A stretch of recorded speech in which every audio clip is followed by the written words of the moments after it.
millions to tackle all of this stuff. We need a plan that's simple and effective and also sustainable, because we're going to have to fight these fires in shifts over a long period of time. I wonder what kind of plan would work for that? Wouldn't it need to be vast and involved? Or should it be short and to the point?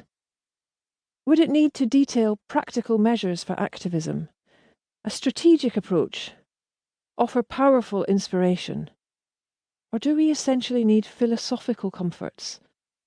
And where would I find all of the answers to this? Who should I ask? I finished that run sure of one thing.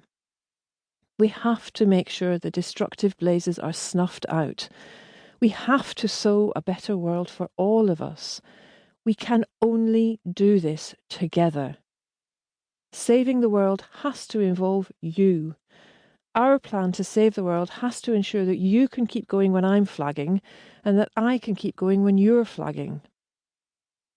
At this point, you might be undecided about joining the rebellion, or about the need for activism altogether. Perhaps it doesn't seem worth it, given the scale of the problems.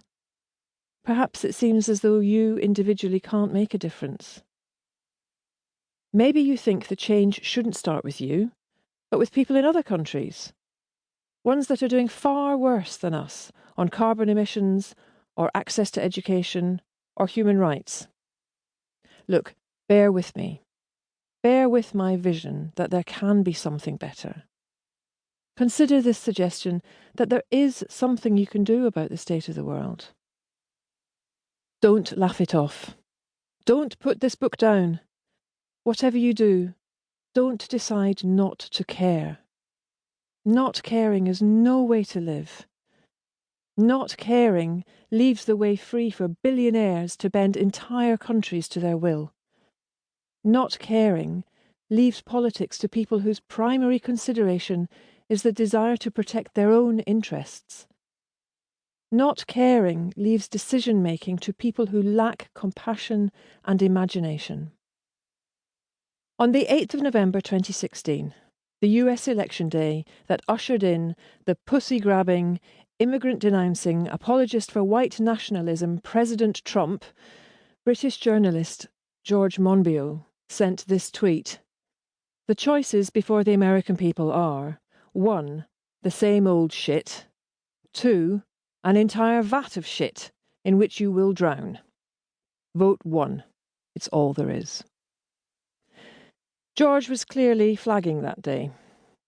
It's a shame, because a lot of people were listening to him. We have to cheer George up. And we have to not be like him in that moment. Because dismissing everything as shit makes you complicit. Let's instead build something new. Come with me. At this point, I'd like to take a moment to set out what help this book aims to offer. Key to this activist message is practical support and encouragement. A resource of information for developing the talent you might not yet know you have. But to be clear, this is not a message about fixing yourself first. Because if you're a curious or contemplative person, you've probably tried that at the urging of other books. You've probably read the ones that say you need to improve yourself before you can improve anything else, and that you need to do that work alone. The guilt and cynicism that those books can foster is stifling. Perhaps you're feeling sceptical now because you feel like you've tried everything already and you're tired of it. That's understandable. A walk into the self-help section of the average bookshop shows tables piled high with lessons for women that they're not good enough, while the philosophy and business sections encourage men to be thoughtful about life without suggesting such levels of inadequacy.